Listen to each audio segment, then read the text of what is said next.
Yavukiye mu mujyi muto muri Canada, ntiyarazwi, ntiyarafite amafaranga, ariko yari afite ijwi ritangaje. Ese wari uzi ko ijwi rishobora kuguhindurira ubuzima, ukaba icyamamare, ukamenyekana ku isi hose?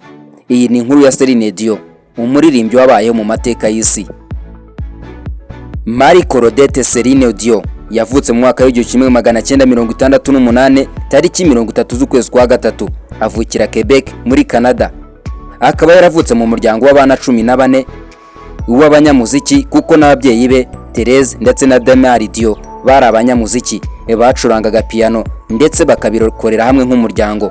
Kuva mu bwana bwe, Céline Dion yagaragaje impano y'ijwi itangaje, aho ku myaka 12 yonyine y'amavuko Céline Dion yari kondidinze indirimbo ya mbere yiswe Ce n'était que rêve, it was on a dream. Indirimbo Céline Dion yari kodinze bwa mbere yari ari kumwe n'umumanager we René Angel, akaba yaramufashije kugira ngo azamure impano ye yo kuririmba.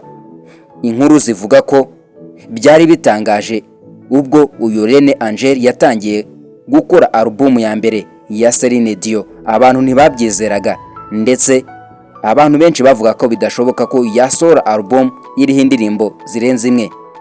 Ariko iki gihe byaje guhindura ubuzima bwa Céline Dion byiteka.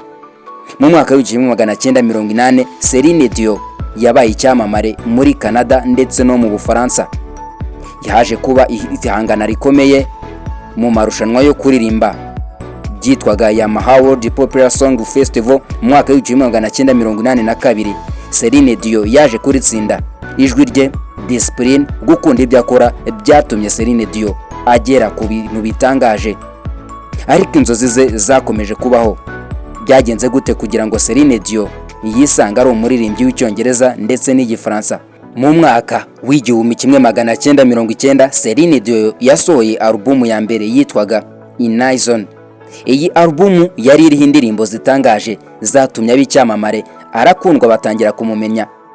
Indirimbo ya mbere yitwaga The Power of Love, indirimbo ya kabiri yitwa Because You Loved Me, iya gatatu yitwa It's All Coming Back to Me Now. Iyi album yaje gutuma amenyekana, ndetse izi ndirimbo zigoyinga viral ku isi hose, abantu bose barazimenya. Céline Dion atangira kuba icyamamare. Ariko mu mwaka w'1997 ibintu byose byaje guhinduka. Céline Dion yari kodinze indirimbo yitwaga My Heart Will Go On. Ibi byaje kugaragaraho iyi ndirimbo yaje kwifashishwa muri filime ya Titanic. Iyi filime ya Titanic yarakunzwe cyane, ndetse n'indirimbo cyane yari iri muri movie yari iri muri iyi filime, byatumye indirimbo ipushingwa ndetse na filime iramenyekana. Iyi ndirimbo ikaba ariyo ndirimbo ya mbere yagurishijwe cyane mu mateka y'umuziki w'isi. Ibi byatumye Céline Dion atsindira ibihembo bitandukanye, aho yatsindiye igihembo cyitwa Academy Award, Grammy Award ndetse na Golden Globe. Ibi byatumye Céline Dion akomeza kuba igihangaje, akomeza kuba icyamamare, akomezwa kuba icyitegererezo mu muziki w'isi. Céline Dion mu mwaka w'1994 yaje gushingiranwa n'umumanager we warushinzwe kugenzura inyungu ze witwaga René Angel, ndetse wamufashije kuzamuka mu muziki, amufasha gukora indirimbo ndetse na album zitandukanye no gutegura ibitaramo. Baje gushingiranwa ndetse abantu batabyemera kuko bari batandukanye mu myaka cyane. Uyu René Angel yari mukuru kuri Céline Dion. Ibi ntibyababujije gukundana, bakora ubukwe, babyara abahungu 3. Urukundo rwabo rwaje kuba inkuru itangaje ndetse ishimishije, kuko abantu batangiye kwifatiraho urugero mu muziki mu mateka y'isi. Ikintu gitangaje, uyu mugabo René Angel akaba yaragurishije inzu yari afite yonyine kugira ngo atangire gukorera Céline Dion indirimbo ndetse no kumusorera album. Bwari ubwitange butangaje kuri uyu mugabo wa Céline Dion, bari bashakanye, ari mukuru amuruta mu myaka. Mu mwaka w'2016 byaje kugenda nabi mu buzima bwa Céline Dion ndetse n'umuryango we, uko umugabo we René Angel yaje kwitaba Imana, kuko yari amaze igihe afite indwara ya kanseri. Byaje gutuma yitaba Imana, ariko bafitanye abana 3 b'abahungu. Céline Dion byabanje kumugora, bitangira kubangamira umuziki we, ariko Céline Dion wakundaga umuziki ndetse agakunda akaza akora ko kuririmba. Céline Dion yaje gutangira gukora ibitaramo nyuma yo kuva mu gahinda, yirengagije ubuzima yari ari gucamo bwo kuba nta mugabo yari afite. Céline Dion yakomeje gukora ibitaramo ahantu hatandukanye, akomeza gusohora indirimbo ndetse asohora n'ama album atandukanye. Céline Dion nyuma y'igihe gito, Céline Dion yaje kurwara indwara yitwa Steep Person Syndrome, aho byaje kubangamira umuziki we kuko ubwonko bwe ndetse n'imitsi ntibyari bigikora neza.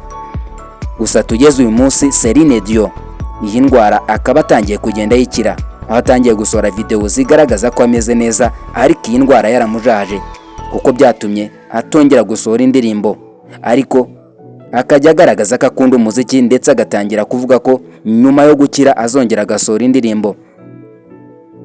Céline Dion ubuhanga bwe, umurava ndetse no gukunda ibyo akora byatumye mu buzima bwe, mu mateka ye harikodinzwe ibintu birenga miliyoni 200 ibyaba indirimbo za video, ibitaramo yakoze ndetse na album zitandukanye byarikodinzwe mu mateka ye y'umuziki. Céline Dion ijwi rye kuririmba mu buryo bwa live bikaba bikomeje kubera urugero urubyiruko ndetse n'abakunzi b'umuziki bashaka kuririmba impano, discipline ndetse no kwizera. Céline Dion avuga ko bishobora guhindura ahazaza h'umuntu cyangwa se bikaba igeno ry'umuntu. Céline Dion ntabwo ari umuririmbyi gusa, Céline Dion ni ikimenyetso cyo kwizera, kwiringira, kudaheranwa ndetse n'imbaraga z'inzozi.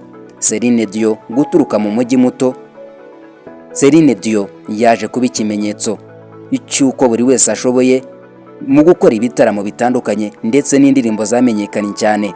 Aya yari amateka ya Céline Dion, umuririmbyi ukomeye guturuka muri Canada. Niba wakunze ikiganiro turagusaba ko wakanda subscribe kuri Céline TV isoko bumenyi, tukajya tubana mu biganiro bitandukanye bijyanye n'amateka, ndetse wibike gusharinga iki kiganiro kigere ku nshuti zawe.